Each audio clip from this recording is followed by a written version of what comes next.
नमस्कार दोस्तों। जैसे कि आप लोगों को पता चल ही गया होगा कि जेएसएससी ने इंटर लेवल के लिए एक वैकेंसी निकाली है। नोटिफिकेशन आ ही गया है, कल रात में ही आया था।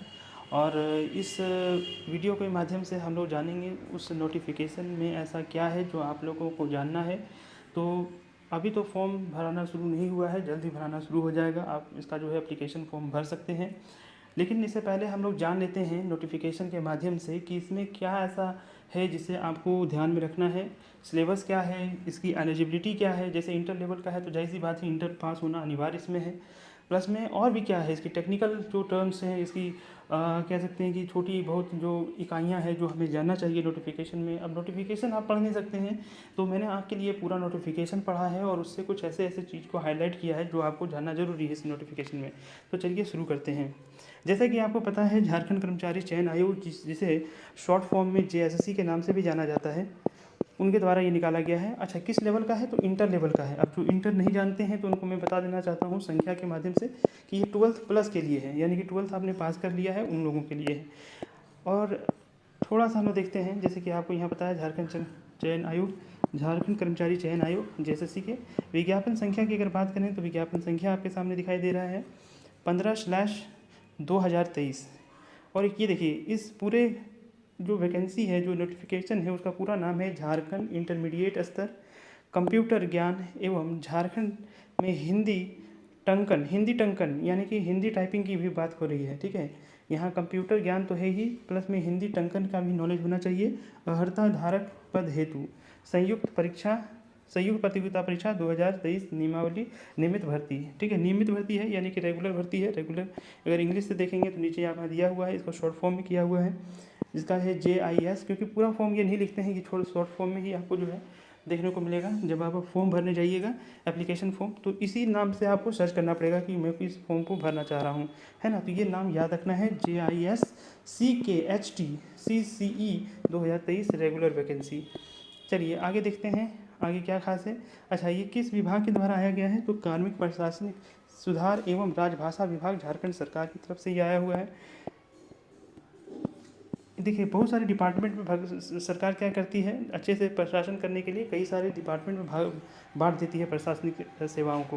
तो इसमें से कार्मिक प्रशासनिक सुधार एवं राजभाषा विभाग जो है उसके अंतर्गत ये वैकेंसी आई हुई है। यानी कि अगर इसमें आप जॉब करेंगे, मतलब इसमें अगर आपका सिलेक्शन हो जाता है तो इसी विभाग के अंतर्गत आपको काम मिलेगा। आगे चलते हैं। आगे जैसे है परीक्षा का शुल्क क्या होगा, तो परीक्षा का शुल्क जो है 100 रुपया रखा गया है। लेकिन ये जनरल OBC के लिए रखा गया है, बल्कि आप ST SC हैं, ST SC विद्यार्थी हैं तो इसमें से 50 रुपये के लिए रखा गया है। अनुसूचित जाति अनुसूचित जनजाति के अभ्यर्थियों के लिए परीक्षा शुल्क जो है 50 रुपये रखा गया है। अच्छा, परीक्षा का शुल्क का जो है प्रतिदेय नॉन रिफंडेबल होगा, यानी कि अगर आप कैंसिल भी करते हैं तो जो पैसा दे दिए हैं वो पैसा आपसे वापस नहीं होगा। तो इसको सोच समझ के ही इस फॉर्म को भरें। आगे है रिक्तियों की विवरण, कौन किस किस तरह का पोस्ट है ना, किस तरह का पोस्ट है और उसमें कितना रिक्तियाँ आई हुई है। जैसे कि ये पहला रिक्तियाँ आपको देखने को मिल रहा है। निम्न वर्गीय लिपिक कार्यालय सहायक सह लेखापाल लेखापालिका पालिक एवं लेखपाल सह कंप्यूटर ऑपरेटर नगर विकास एवं आवास विभाग। तो किस विभाग का है? नगर एवं विकास विभाग। ठीक है, और इसमें आपको पता ही है, ये तो जाहिर सी बात है, ये तो आपको देख के लग रहा है लिपिक है, यानी कि कंप्यूटर के पास जो है आपको बैठना पड़ेगा, कंप्यूटर में टाइपिंग वाइपिंग आपको सीखना पड़ेगा। इसी कारण कंप्यूटर ज्ञान के बारे में भी कहा गया है। जैसे कि हम लोग पढ़े ही थे, पहला ही पेज में लिख दिया था कि इसमें कंप्यूटर ज्ञान का होना बड़ा ही अनिवार्य है। इससे जो है अभी हम देखेंगे कि आगे सिलेबस में कंप्यूटर का ज्ञान कितना मांगा जा रहा है, कितना वेटेज है कंप्यूटर के ज्ञान को लेकर। प्लस में क्या है, आंसू लिपिक भी इसमें मांगा जा रहा है, यानी कि अगर आपने स्टेनो किया है तो भी जो है आपके लिए एलिजिबल होंगे आप। तो आपको जैसे दिखाई दे रहा है, इसमें अनारक्षित के लिए कितना है? 39 है, अनुसूचित के लिए 25 है, अनुसूचित जाति के लिए 10 है, फिर आपका जो है OBC 1 के लिए 7 है, OBC 2 के लिए 6 है, और जो है ये आपका जो है PWD यानी कि जो डिजेबल लोगों के लिए जो है वो कहीं 9 है। तो इस तरह से महिलाओं के लिए अलग से आरक्षण का सुविधा किया गया है, देख सकते हैं यहाँ महिलाओं के लिए अलग से दिया गया है। तो एक तरह से कह सकते हैं कि ये महिलाओं का भी थोड़ा आरक्षण दिया है। खेल कूद के कोटा को भी यहाँ दर्शाया गया है, यानी कि खेल कूद का कोटा जो रखते हैं उनके लिए भी ये है। प्लस में क्या है कि अंधापन या दृष्टि कम है उनके लिए, फिर उसमें बहरापन के लिए है, चलन निसक्ता या सर्ब्रेल पाल्सी, जैसे कि अब देखिए ये सब चीज़ें जो है आपके पास इसका सर्टिफिकेट होना अनिवार्य है, नहीं होंगे तो फिर इसका जो है फ़ायदा आप नहीं ले पाएंगे रिजर्वेशन का। तो इस तरह से अलग अलग चीज़ को आपको बता के दिया गया है कि किस तरह से इसको बांटा गया है वैकेंसी को। आप देखिए अभी तो मैं ये सब बता दे रहा हूँ, लेकिन आगे जो है वीडियो में ये सब चीज़ें के बारे में चर्चा नहीं करूँगा। इसको आपको नोटिफिकेशन में ध्यान से देख लेना है कि आपके लिए कितना, महिलाओं के लिए कितना है, खेल कूद कोटा से आते हैं तो उसके लिए कितना है ना। तो क्या होता है कि थोड़ा इसमें कट ऑफ कम जाता है, और इसमें नौकरी अगर आप पहले से ये सब डिग्री ले रखे हैं, आपके पास सर्टिफिकेट है, तो आराम से जो है आप उसको भर दें और उसमें आपको रिजर्वेशन का लाभ मिलेगा। जाहिर सी बात है उसमें कट ऑफ जो है बाकी से यानी कि जनरल लोगों से कम ही जाएगा। अब दूसरा अगर हम देखें तो निम्न वर्गीय लिपिक का है, जो कि कार्यालय सह सहायक कंप्यूटर ऑपरेटर और लेखा लिपिक सह कंप्यूटर ऑपरेटर है नगर एवं विकास एवं आवास विभाग के लिए। तो इसमें भी जो है ये सबसे ज़्यादा है, देख सकते हैं 256 है इसमें। आरक्षित और अनारक्षित के लिए 210, माफ़ कीजिएगा 110 जो है वो जनरल लोगों के लिए है, 64 जो है वो एसटी के लिए है, एससी की बात करें तो 24 है। उसी तरह से अगर ओबीसी 1 की बात करें तो 17 है, ओबीसी 2 का 16 है, और जो है बाकी के लिए जो है 25 है। फिर अगर तीसरा देखें तो स्टेनोग्राफ है, जिसमें आंसू लिपि भी चाहिए होगा, शॉर्ट हैंड भी चाहिए होगा इसके लिए। तो शॉर्ट हैंड लोगों के लिए देखिए क्या है, निजी सहायक नगर विकास एवं आवास विभाग। कहाँ मिलेगा जॉब आपको, कौन सा विभाग में, तो नगर विकास एवं आवास विभाग में मिलेगा। अनारक्षित के लिए 12, और टोटल जो है इसमें अनारक्षित के लिए 12 है, अनुसूचित जाति जनजाति के लिए 7 है, जाति के लिए 3 है, ओबीसी 1 के लिए 2 है, पिछड़ा वर्ग के लिए 1 है, और बाकियों के लिए 2 है। प्लस में इसमें अगर देखें तो टोटल जो योग हो जाता है वो 27 है। मतलब जो जिन लोगों ने कर रखा है उसे उतना मुझे नहीं लगता है कि लाभ मिलने वाला है, क्योंकि स्टेनो का मात्र 27 ही पोस्ट आया हुआ है, उसमें भी अलग अलग रिजर्वेशन में बटा हुआ है। तो कहीं ना कहीं आंसू लिपि जो नहीं जानते, शॉर्ट हैंड नहीं जानते, उनके लिए भी है। लेकिन याद रखना है कि आंसू लिपि अगर आप जानते हैं तो आपके लिए बहुत फ़ायदेमंद होगा। अगर आंसू लिपि, अगर हिंदी आंसू लिपि आप जानते हैं तो बहुत ही फ़ायदेमंद होने वाला है, क्योंकि इससे क्या होगा कि आपका जो है चांस बहुत कम कट ऑफ जाता है। और इसमें बहुत सारे मैंने ऐसे सुन रखा है कि स्टेनो का जो सीट होता है वो पूरी तरह से भरता भी नहीं है। तो ये आपके लिए गोल्डन अपॉर्चुनिटी है। 27 में जो है बहुत कट ऑफ कम जाने वाला है, बहुत कम लोग ही आंसू लिपि जैसी स्किल को जो है वो जानते हैं। तो ये भी याद रखना है कि इसमें कट ऑफ जो है कम जाता है। अगला देखेंगे, चौथा जो तरह का पोस्ट जो है वो है श्रम नियोजन प्रशिक्षण एवं कौशल विकास विभाग निदेशालय नियोजन एवं प्रशिक्षण नियोजन पक्ष अंतर्गत निम्नवर्गीय लिपिक है। यानी कि जाहिर सी बात है लेखा जोखा आपको करना पड़ेगा, आपको बहुत सारा हिसाब, या हिसाब तो नहीं कह सकते हैं लेकिन बहुत सारा चीज़ों पे काम करना पड़ेगा, यानी कि रिकॉर्ड को मेंटेन वगैरह करना पड़ेगा। मेरा एक दोस्त का हुआ है कोई स्कूल में, वहाँ के वो लिपिक हैं, तो उनका क्या होता है कि उनका सारा कुछ जो है वो इकट्ठा करना, उस सारे डाटा को इकट्ठा करके जो है डीओ ऑफिस तक पहुंचाना है। एजुकेशन विभाग में मिला है तो जाहिर सी बात है डीओ ऑफिस तक उसको पहुंचाना पड़ता है। तो कुछ ऐसा ही आपका काम होगा। आपका काम क्या होगा कि जितना भी उस इन्फॉर्मेशन है, उस इन्फॉर्मेशन को जो है अलग अलग विभागों में आदान प्रदान करना है। ये एक इंटर लेवल का ही एग्ज़ाम होता है, इसके लिए वो भी इंटर लेवल को ही दे के ही पास किए थे। तो ये इतना भी हार्ड नहीं है, बल्कि वो बताते हैं कि मुझे जो है ज़्यादा कुछ काम नहीं रहता है, इतने आराम की ज़िंदगी है, जाना है स्कूल में बैठ जाना है, और जब अंतिम समय होगा यानी कि उस समय जो है यानी कि स्कूल का अंतिम समय में उसमें सारा इकट्ठा कर लेना है डाटा, कि कौन टीचर आए हैं नहीं आए हैं। अब तो ऑनलाइन सुविधा हो गया है तो और भी आसान हो गया है, लेकिन ये पहले उसे मैनुअली करना पड़ता था जाके। चलिए यहाँ तक समझ में आ गया होगा। तो ये आपका जो है, अच्छा यहाँ देख लेते हैं, इसमें जो है निम्नवर्गीय लिपिक जो श्रम नियोजन और प्रशिक्षण विभाग और कौशल विभाग की तरफ से है, तो इसमें जनरल लोगों के लिए 31 है, अनुसूचित जनजाति के लिए 20 है, अनुसूचित जाति के लिए 8 है, और इसमें जो है BC 1 के लिए 6 है, BC 2 के लिए 4 है, और बाकियों के लिए 8 है। टोटल मिला के 77 पोस्ट है इसमें, जो कि काफ़ी अच्छा खासा पोस्ट है। अगर आप देखें खान, पाँचवा जो पोस्ट है वो है खान भूतत्व विभाग के अधीन खान निदेशालय अंतर्गत निम्नवर्गीय लिपिक। इसमें जनरल के लिए 22 है, अनुसूचित जनजाति के लिए 13 है, अनुसूचित जाति के लिए 4 है, और इसी तरह से 4 जो है बाकियों के लिए, और योग में टोटल 43 है।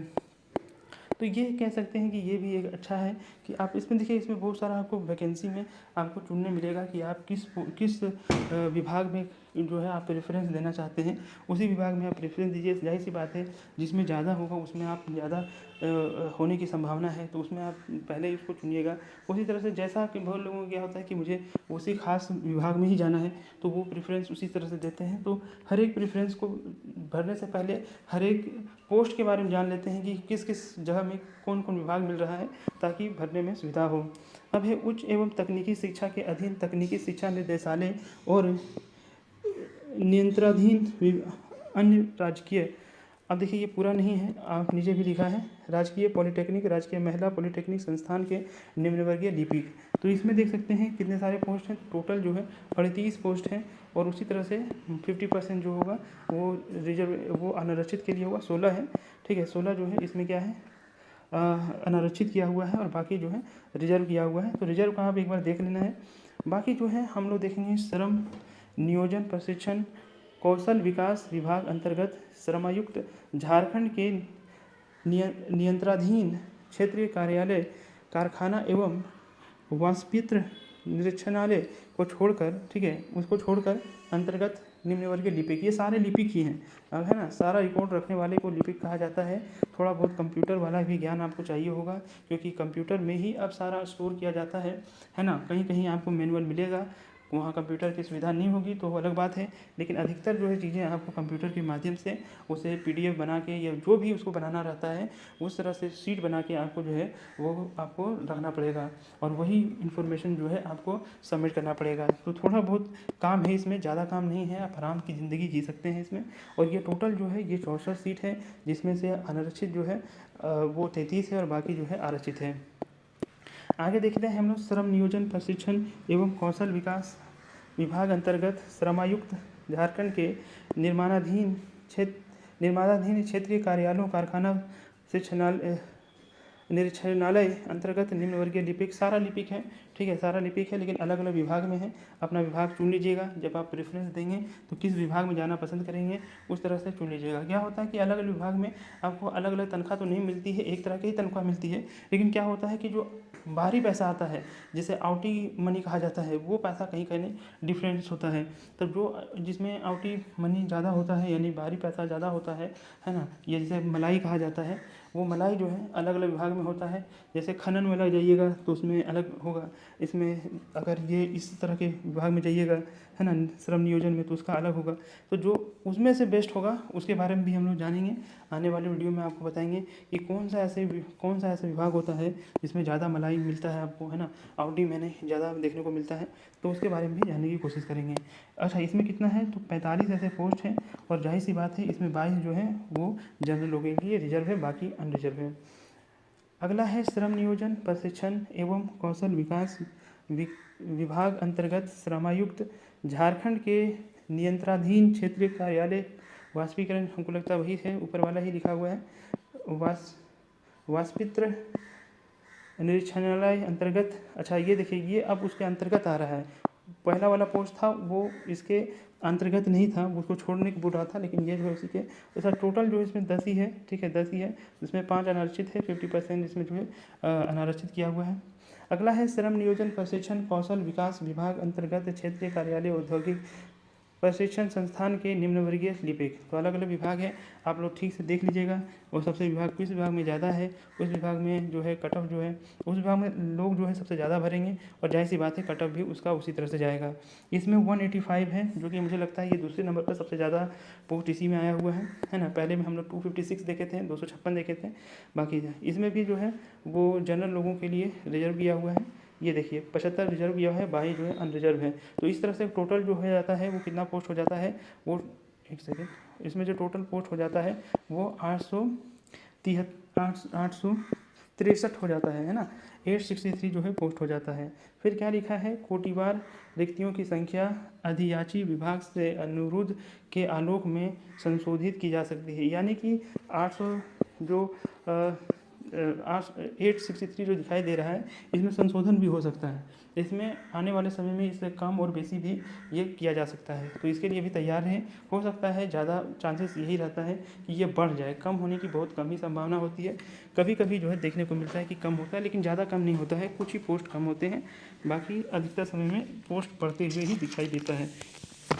अगर जो भी एसएससी का एग्ज़ाम देते होंगे वो जानते होंगे कि जब शुरुआती दौर में जो आता है उसमें जो है कम देखने को मिलता है, लेकिन फिर जो है धीरे धीरे जो है पोस्ट बढ़ जाता है ना। तो कुछ इसी तरह से इसमें भी आप समझ जाइए कि अभी तो है, लेकिन जब फाइनल आएगा तो क्या होता है कि पोस्ट बहुत बढ़ा हुआ रहता है, कुछ ज़्यादा नहीं, फिर भी अगर 863 है तो समझिए 900 के आसपास चला जाएगा, या फिर जो है घटना रहेगा तो 800 के करीब चला जाएगा, ऐसा कुछ रहता है।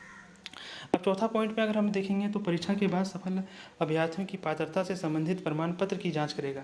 यानी कि जब आप सफल हो जाइएगा, इसके बाद क्या होता है कि जॉब लेने के लिए डॉक्यूमेंट वेरिफिकेशन, जिसे डीवी कहा जाता है, वो होता है। तो जब डीवी होता है तो उसमें जो है आपने जो भरा हुआ था एप्लीकेशन फॉर्म में, उसी के अनुरूप होना चाहिए। अगर छोटा इधर उधर छोटा सा भी आपने गलती कर दिया है तो आपका जो है वहाँ तक पहुँचना जो है व्यर्थ चला जाएगा, यानी कि कोई काम का रहेगा ही नहीं। आप क्या हो जाएंगे, डिसक्वालीफाई कर दिया जाएगा आप में, है ना, आपको डिसक्वालीफाई कर दिया जाएगा, क्योंकि आपने डीवी में मतलब कि आपका जो डॉक्यूमेंट कुछ अलग है और आपने कुछ एप्लीकेशन फॉर्म में कुछ अलग भरा है। तो बहुत इंपॉर्टेंट हो जाता है कि आप एप्लीकेशन फॉर्म जो है वो एकदम ध्यानपूर्वक पढ़ें, अच्छे से देख के पढ़ें, 2-3 बार उसे मिला लें, तब जो है थोड़ा समय ही लगेगा, 5 मिनट 10 मिनट, लेकिन क्या है कि इससे आपका जो है मेहनत बर्बाद नहीं होगा। अगला पॉइंट देखते हैं। अगला पॉइंट वेतनमान का है, जो कि सबके लिए बहुत ज़्यादा ज़रूरी है। वेतनमान जो है यानी कि सैलरी कितना मिलेगा। अगर आपने स्टेनो या निजी सहायक के लिए भरते हैं, उसमें सिलेक्शन होते हैं, तो क्या आप सिलेक्ट होते हैं तो क्या होगा कि पे मैट्रिक्स लेवल जो है वो 4 का मिलेगा, यानी 4 लेवल जो है आपकी 4 रहेगी। जाहिर सी बात है, स्टेनो का जो लेवल रहता है वो क्या होता है कि लिपिक वर्क से ज़्यादा ही ऊपर रहता है। जैसे लिपिक को लेवल 2 दिया है, लेकिन इसको लेवल 4 दिया है ना। तो सैलरी भी देख लीजिए कितना का अंतर है। इसका 25,000 25,500 से स्टार्ट है, इसका लगभग 20,000 से स्टार्ट है, तो 5,500 का जो है 5,500 का जो है अंतर है इसमें, है ना। तो देख लीजिए ये दोनों के बीच में क्या है। लेकिन इसमें हाँ, आपको स्टेनो में जो चाहिए होता है उसमें आपको आंसू लिपि आना चाहिए, यानी कि शॉर्ट हैंड आना चाहिए, स्टेनोग्राफी आना चाहिए, तभी आप जो है इस फॉर्म को भर सकते हैं। और इसमें ज़्यादा फॉर्म भी नहीं है, स्टेनो का आप देखे होंगे इसमें ज़्यादा फॉर्म है ही नहीं, 27 जो है 27 ही है। और बाकी जो है आपका फॉर्म आता है वो आपका पे मैट्रिक्स नाम आता है। एसएससी के एग्ज़ाम जो देते होंगे वो भी जानते ही होंगे कि एसएससी जो स्टेनो आता है, स्टेनो में भी कुछ ज़्यादा फॉर्म रहता नहीं है। बाकी जो है क्लर्क वलर्क में बहुत ज़्यादा आता है, लेकिन जो है स्टेनो में बहुत कम आता है। लेकिन स्टेनो में याद रखना है कि स्टेनो एक बहुत रिस्पेक्टेड पोस्ट होता है। अगर आपका नौकरी लग गया तो आप समझिए कि आपका बल्ले बल्ले है, क्योंकि आप एक बड़े बड़े अधिकारियों के बीच में रहेंगे।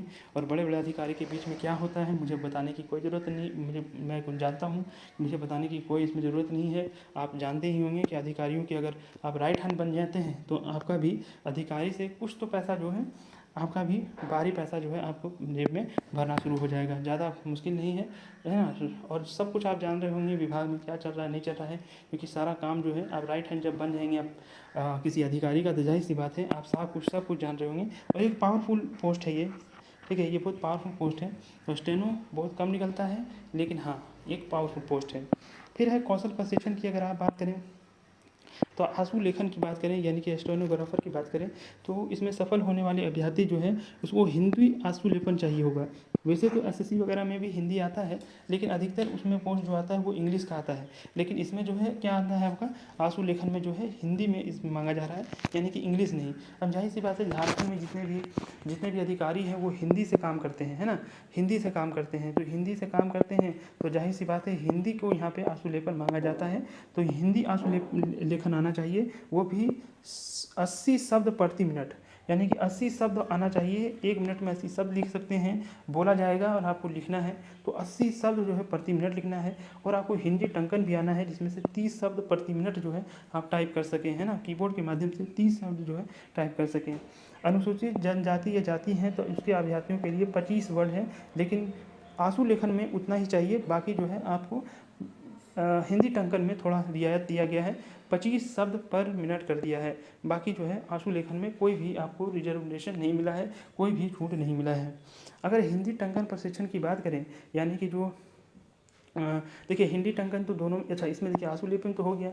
इसमें जो हिंदी टंकन यानी लिपिक पद वाले जितने भी होंगे उसमें सिर्फ चाहिए क्या, हिंदी के 25 शब्द प्रति मिनट जो है वो भी 250 शब्द 10 मिनट में कंप्यूटर पर टंकन करना है। यानी आपको 250 वर्ड दिए जाएंगे, ठीक है, 250 शब्द दिए जाएंगे और आपको मिलेगा 10 मिनट, उसमें से इसको आपको टाइप करना है। जाहिर सी बात है, तो अगर आप इसको 250 को अगर करते हैं, 250 को 10 मिनट में करते हैं तो जाहिर सी बात है कि 25 शब्द जो है, 25 वर्ड जो है आपको पर मिनट देखने को मिलता है ना, 25 वर्ड जो है पर मिनट आपको देखने को मिलता है। तो ये याद रखना है, 25 वर्ड पर मिनट।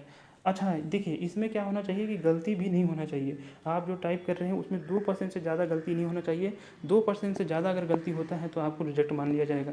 अब मान लीजिए कि आपने जो है 250 वर्ड कर ही दिया है, लेकिन जो है आपने 5% गलती इसमें से टाइप किया है। कुछ इन लिखना था, वहाँ आपने जो है कुछ और चीज़ लिख दिया है। इन को जो है आपने PN लिख दिया है या CN लिख दिया है, तो इसमें क्या हो जाएगा, ये गलत हो जाएगा। तो इस तरह से आपको गलती नहीं करना है। इस तरह से अगर गलती करते हैं और 2% से ज़्यादा गलती आपको दिख जाता है तो उस तरह से आपको क्या है, ये आपको रिजेक्ट कर दिया जाएगा। चलिए आगे चलते हैं। न्यूनतम शैक्षणिक योग्यता, जाहिर सी बात है जैसे कि फॉर्म में ही लिखा है इंटर जो है इंटर लेवल का है, तो जाहिर सी बात है इसमें 12th पास होना अनिवार्य है। आर्ट्स से कर रहे हैं कोई बात नहीं, साइंस से कर रहे हैं कोई बात नहीं, या फिर कॉमर्स से कर रहे हैं, इसमें इससे कोई लेना देना नहीं है। बस आपका जो है इंटर पास होना चाहिए, चाहे आप कला से, विज्ञान से या फिर वाणिज्य से कर रहे हैं, इसमें कोई मसला नहीं है। आप इसको एलिजिबल हैं, आप इसे भर सकते हैं, है ना।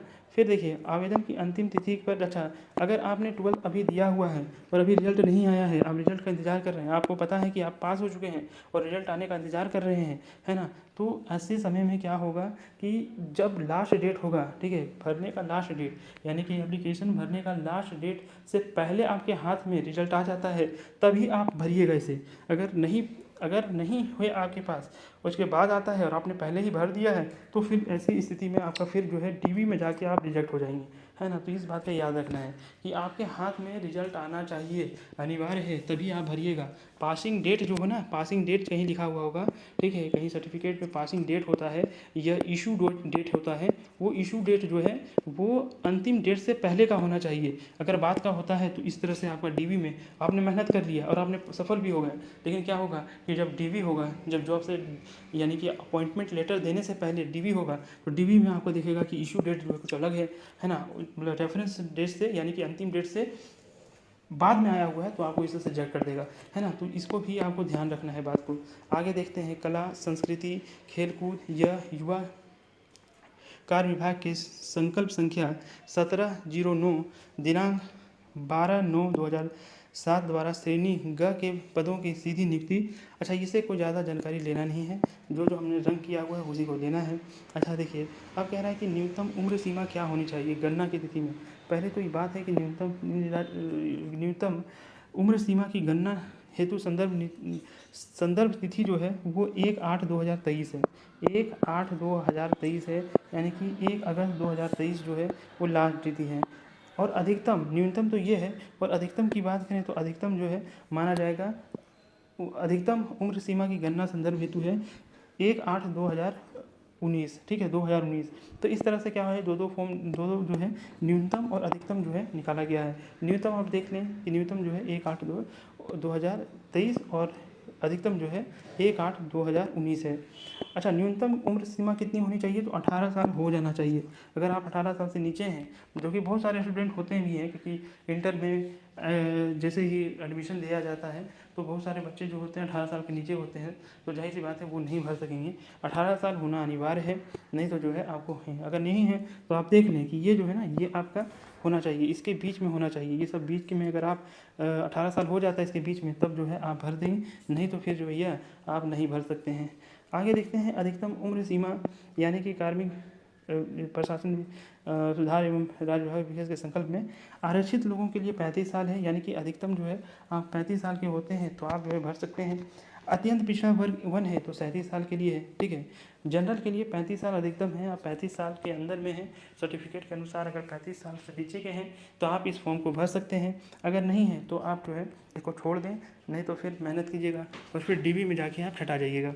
फिर दूसरा है अत्यंत पिछड़ा वर्ग के लिए, अगर आप अनुसूचित 1 हैं ठीक है, यानी कि अनुसूचित वन में या फिर OBC 1 है तो 2 साल आपको ज़्यादा मिला है मौका, है ना, यानी कि 37 साल है। वहीं अगर 2 में है आप, OBC 2 में है तो उसके लिए भी 37, यानी कि 1 और 2 दोनों के लिए समान है ना। उम्र जो है अधिकतम 37 साल। अगर महिला हैं आप तो 1 साल और ज़्यादा बढ़ा दिया है, 38 साल बढ़ा दिया है। ये किसके लिए है, तो अनारक्षित लोगों के लिए भी है, अनारक्षित महिलाएं को लिए भी है, और फिर आपका जो है OBC 1 और OBC 2 के लिए भी है। तो ये तो बहुत ज़्यादा ही छूट दे दिया गया, क्योंकि वो जनरल महिलाओं के लिए भी इतना ज़्यादा दे दिया। चलिए अब देखते हैं, तीसरा है अनुसूचित जाति और जनजाति पुरुष और महिला के लिए 40 वर्ष है, जो कि बहुत ज़्यादा है। 40 वर्ष तक है आप भर सकते हैं, आप समझिए 40 वर्ष तक जो है आप भर सकते हैं। किसमें, अगर आप ST SC अगर पुरुष महिला जो भी है 40 वर्ष तक भर सकते हैं। चलिए, सभी कोटों में निःशक्त अभ्यर्थियों की अधिकतम आयु सीमा के 10 वर्षों के निर्धारित किया जाएगा।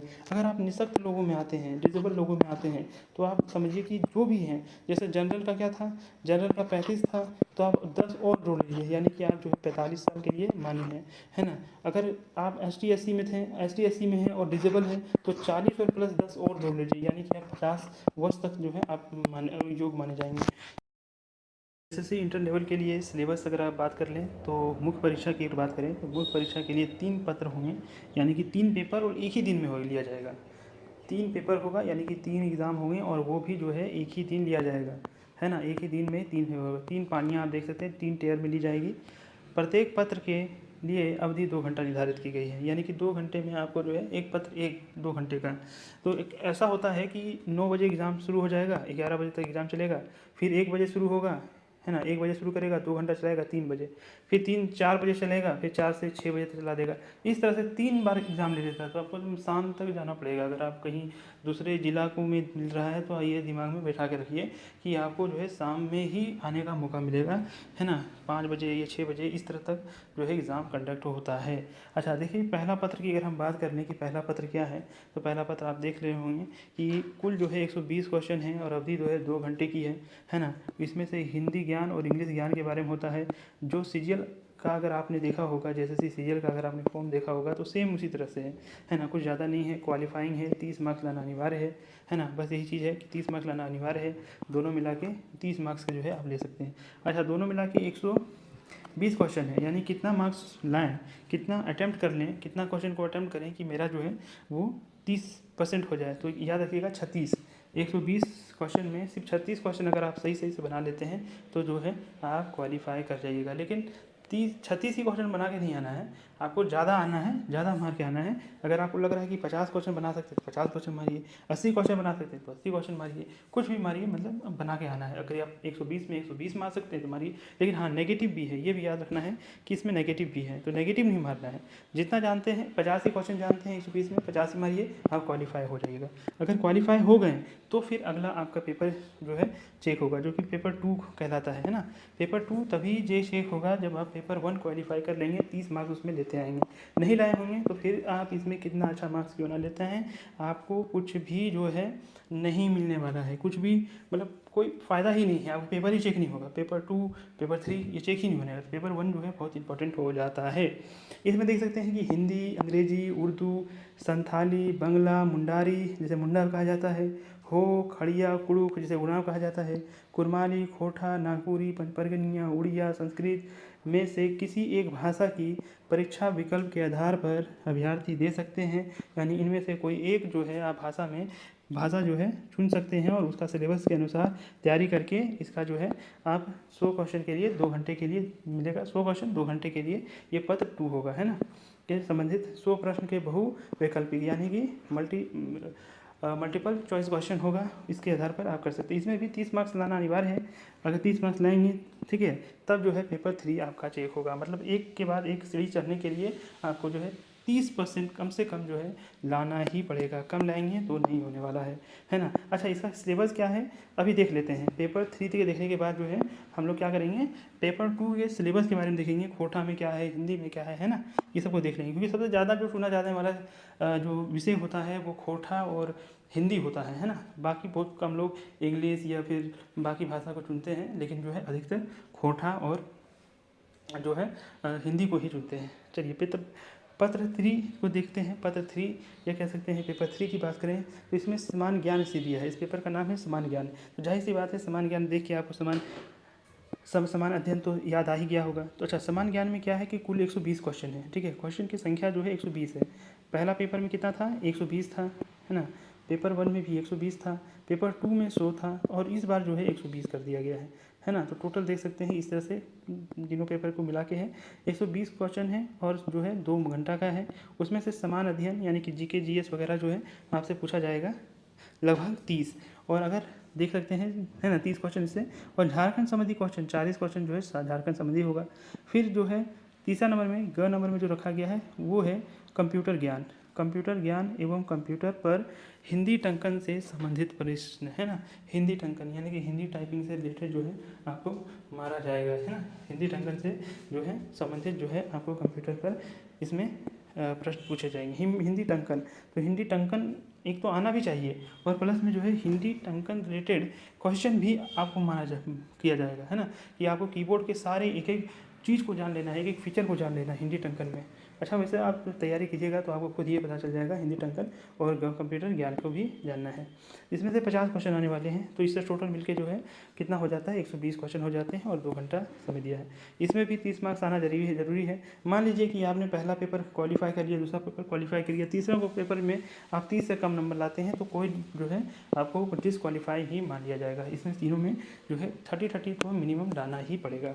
ठीक है, देख लेते हैं। अगर था 30 मार्क्स से पेपर 1 में अगर 30 मार्क्स लाते हैं तो फिर पेपर 2 जांच होगा, मतलब वही है जो मैंने पहले ही बता दिया है। पेपर 2 में अगर 30 मार्क्स लाते हैं तो फिर पेपर 3 भी चेक होगा, यही किया गया है। और लेकिन क्या होगा कि पेपर 1 जो है क्वालिफाइंग है, यानी एक बार सिर्फ पास कर लें यानी 30 नंबर लेते हैं, फिर इसका कोई लेना देना नहीं है। हाँ, फिर जो है पेपर 2 और पेपर 3 ये दोनों मिला के जो है आपका मेरिट बनाएगा, है ना। मेरिट बनाने का काम यही करेगा। तो चलिए देख लेते हैं कि इसमें पेपर 1 में किस तरह के प्रश्न आएंगे, है ना। सिलेबस किस तरह से होगा। तो पहला तो कि हिंदी भाषा ज्ञान में देखें तो हिंदी अनुच्छेद पर आधारित प्रश्न 20 रहेंगे, यानी कि 4 जो है अनुच्छेद रहेंगे, जिसे पैसेज भी कहा जाता है ना। अनसीन पैसेज देख सकते हैं, अनुच्छेद को कहा जाता है अनसीन पैसेज कहा जाता है। तो ये 20 क्वेश्चन रहेंगे अनसीन पैसेज के। तो अगर प्रीवियस ईयर क्वेश्चन को से अगर देखा जाए तो 4 क्या होते थे, 4 जो है अनसीन पैसेज होते थे, और हर एक का जो है 5 क्वेश्चन होता था, यानी कि 20 प्रश्न बन जाते हैं। इस तरह से 20 प्रश्न बन जाते हैं, है ना। तो इस तरह से 4 मान के चलिए कि 4 अनसीन पैसेज आपको पढ़ना पड़ेगा, ज़्यादा लंबा नहीं रहता है, आराम से आप पढ़ सकते हैं। उससे रिलेटेड 5 क्वेश्चन को अटैम्प्ट कर सकते हैं, ना। तो टोटल 20 क्वेश्चन अटैम्प्ट हो जाएगा। तो बड़ा ईजी है, क्योंकि किसी ने आज तक नहीं बोला है कि अनसीन पैसेज मेरे लिए बहुत ही डिफिकल्ट रहा है। तो अनसीन पैसेज बहुत ही ईजी रहता है, पढ़िए समझिए और उस 5 क्वेश्चन को दीजिए, वो भी मल्टीपल चॉइस क्वेश्चन है ना। तो आराम से इसको पास किया जा सकता है। हिंदी व्याकरण से बात करें तो हिंदी व्याकरण का नॉलेज चाहिए, जो कि 40 मार्क्स का रहेगा, इसमें 40 मार्क्स का इसमें रहेगा। तो जाहिर सी बात है व्याकरण पूरा पढ़ना पड़ेगा। तो मुझे लगता है कि इसी में आप पास कर जाइएगा। मान लीजिए कि हिंदी का जो है अनुच्छेद 20 है, और इसमें जो है अंग्रेजी का अनुच्छेद 20 है, तो 40 नंबर तो ऐसे ही ला लिए आप, और आपको लाना है 36। तो इस तरह से भी लाया जा सकता है। थोड़ा बहुत अगर आपको व्याकरण का है समझ, तो आप जो है व्याकरण भी अटेम्प्ट कर सकते हैं। तो 50-60 क्वेश्चन अगर मार दें तो बड़े ही आराम से आप निकल सकते हैं। अच्छा, हिंदी भाषा ज्ञान का भी खास उसी तरह से है। हिंदी में भी अनसीन पैसेज 20 का रहेगा, और व्याकरण जो है अंग्रेजी का वो भी जो है 40 का रहेगा। टोटल मिला के 60 क्वेश्चन, अनसीन पैसेज और जो है इंग्लिश ग्रामर। तो इस तरह से क्या हो जाता है, ये पेपर 1 खत्म हो जाता है। पेपर 2 की बात करें तो हिंदी, अंग्रेजी, कुरमाली, खोटा, नागपुरिया, ये सब भाषा, बहुत सारा भाषा दिया हुआ है। आप देख लीजिएगा, पहले भी मैंने डिस्कस कर चुके हैं इसके बारे में, है ना। इसका सिलेबस के बारे में अगर हम देखें तो देखिए ये सिलेबस दिया हुआ है पेपर 2 का। कुड़ुक भाषा में इतना कुछ पढ़ना है। हिंदी की थोड़ा देख लेते हैं तो हिंदी भाषा में देख सकते हैं पुस्तक जो है आरोह भाग 2 खंड, ये बहुत सारा कुछ इसमें पढ़ना रहता है। लेकिन क्या होता है कि किताब, बहुत सारे पब्लिकेशन किताब आजकल निकालने लग गए हैं, जिससे आप क्या कर सकते हैं कि उसको पढ़ के, मतलब उसका समराइज वर्जन निकालने लग गया है, उसको पढ़ के जो है आप आराम से जो है एग्ज़ाम की तैयारी कर सकते हैं। एक किताब के अंदर ये सारे जो कहानी है, ये सारे जो किताब का जो अंश है, उसको समराइज वे में बता दिया गया है। तो बहुत सारे लोग जो है उसे भी पढ़ के जो है अपना तैयारी करते हैं। अब खंड भाग, गद्य भाग की बात देखें तो गद्य भाग में देख सकते हैं ये सब है, ठीक है। ये सब जो है पढ़ना है। मैं थोड़ा खोटा को थोड़ा डिटेल में कर दें। देखिए बहुत सारा पढ़ना है ना, काफ़ी कुछ पढ़ना है हिंदी में। ये जितना भी ग्रीन है सब क्या है पढ़ना है। ये इंग्लिश का देख सकते हैं, इंग्लिश का भी आपको दिखाई दे रहा है, ये इंग्लिश लिटरेचर का है ना। तो इतना कुछ पढ़ना है। पुरमाली है, वो है, ये देखिए खोठा। खोठा में गद्य और पद्य भाग पढ़ना है। सहायक पुस्तक खोठा गद्य पद्य संग्रह, ठीक है, खोठा गद्य पद्य संग्रह जो कि एक झाज साहब ने लिखा है, और इसका जो प्रकाशन है वो खोठा साहित्यबद्ध संस्कृति परिषद बोकारो के द्वारा इसको जो है प्रकाशन में किया गया है। तो ये किताब जाके आपको बोलना है और देख लेना है कि प्रकाशक कौन है, ये है या नहीं है। अगर ये किताब मिल जाता है तो उसी से आप तैयारी करेंगे तो आपका जो है ये आराम से जो है गद्य पद्य भाग जो है हो सकता है। अब देखिए यहाँ दूसरा जो है कि खोठा निबंध लेखक जो है वो BN हवलदार साहब का पढ़ना है, और ये CGL में भी पढ़ना था हम लोग को, तो जाहिर सी बात है ये आराम से पढ़ा जा सकता है। डाह नाटक जो है, जो CGL का पहला नोटिफिकेशन था उसमें डाह नाटक भी पढ़ना था, तो ये भी आराम से पढ़ा जा सकता है। फरीश डहर नाटक संकलन है, लेखक पंचम महतो हैं, तो इसको भी जो है पढ़ा जा सकता है। अगर पद्य साहित्य की बात करें तो साहित्यक पुस्तक जो है एक पाथी डोंगर महुआ जो कि CGL में भी एक है, तो इसको जो है पढ़ा जा सकता है। सोंध माटी जो कि ये भी CGL में था, तो जाहिर सी बात है तो सोंध माटी विनोद कुमार का ये भी कहानी संग्रह है, इसको भी पढ़ा जा सकता है। आप जो है कविता भाग की देखें तो डिडांग डोवानी लेखक बंसीलाल बंसी का है, तेताल और हेमाल लेखक विश्वनाथ परमानी का है। कविता जो है संग्रह जो है खोठा व्याकरण लेखक AK झा का है, और निबंध देखें तो समसामयिक विषय पर, निबंध जो है समसामयिक विषय पर रहेगा, निबंध रहेगा। तो ये सब चीज़ों को पढ़ के जो है खोठा का तैयारी कर सकते हैं। खोठा का सिलेबस हिंदी की अपेक्षा में बहुत कम रहता है। खोठा का जो सिलेबस रहता है वो हिंदी की अपेक्षा में क्या रहता है, कम रहता है ना। खोठा इज़ लेस देन हिंदी, याद रखिएगा सिलेबस में। लेकिन खोठा जिसका बेहतर होगा वही लें तो उसके लिए ज़्यादा हेल्पफुल होगा। ऐसा ना हो कि आपने खोठा ले लिया और आपको कभी खोठा पढ़े ही नहीं थे, तो फिर वो डिफ़िकल्ट हो जाएगा। फिर तो इस स्थिति में आप अगर इंग्लिश में अच्छे हैं तो इंग्लिश में ही लीजिए, या तो हिंदी में अच्छे हैं तो हिंदी ले सकते हैं, ठीक है। पढ़ने पर डिपेंड है कि आपका इंटरेस्ट इसमें है, उस तरह से ले सकते हैं। बाकी जो है अलग अलग भाषा का अलग अलग सिलेबस दिया हुआ है, आप इसको नोटिफिकेशन में बड़े आराम से देख सकते हैं। अब देखिए यहाँ कह रहा है मेरिट लिस्ट कैसे बनेगा। मेरिट लिस्ट बताए थे कि पेपर 2 और पेपर 3 को दोनों को मिला के मेरिट लिस्ट बनाया जाएगा।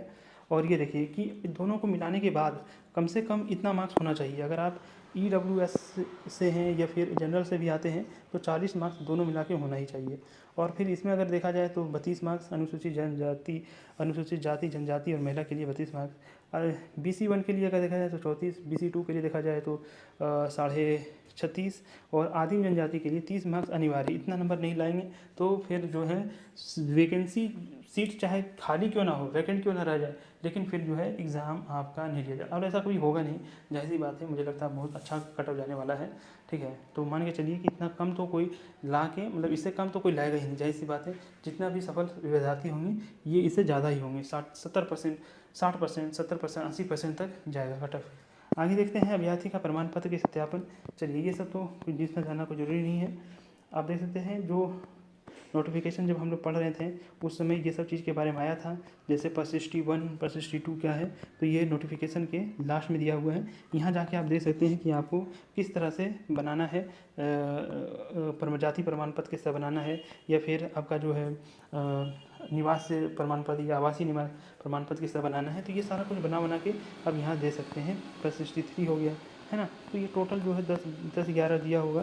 तो persisty अगर देखें तो persisty 10 तक दिया हुआ है, तो आप 10 तक जो है देख सकते हैं। जिस तरह से आप जिस कास्ट से हैं, है ना, उस कास्ट से जो है आप उस संबंध से जो है उस कास्ट से अगर रखते हैं तो उस persisty को देखना है जिस कास्ट से आप संबंध रखते हैं, और उसी की तरह से प्रारूप को तैयार करके लाना है, यानी कि सर्टिफिकेट को उसी तरह से बना के रखना है।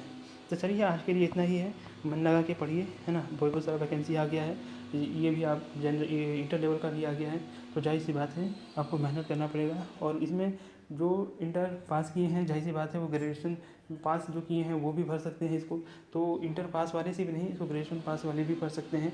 तो कंपटीशन जो है काफ़ी ज़्यादा तगड़ा मिलने वाला है। खैर पढ़ाई हम भी कुछ मदद करने की कोशिश करेंगे।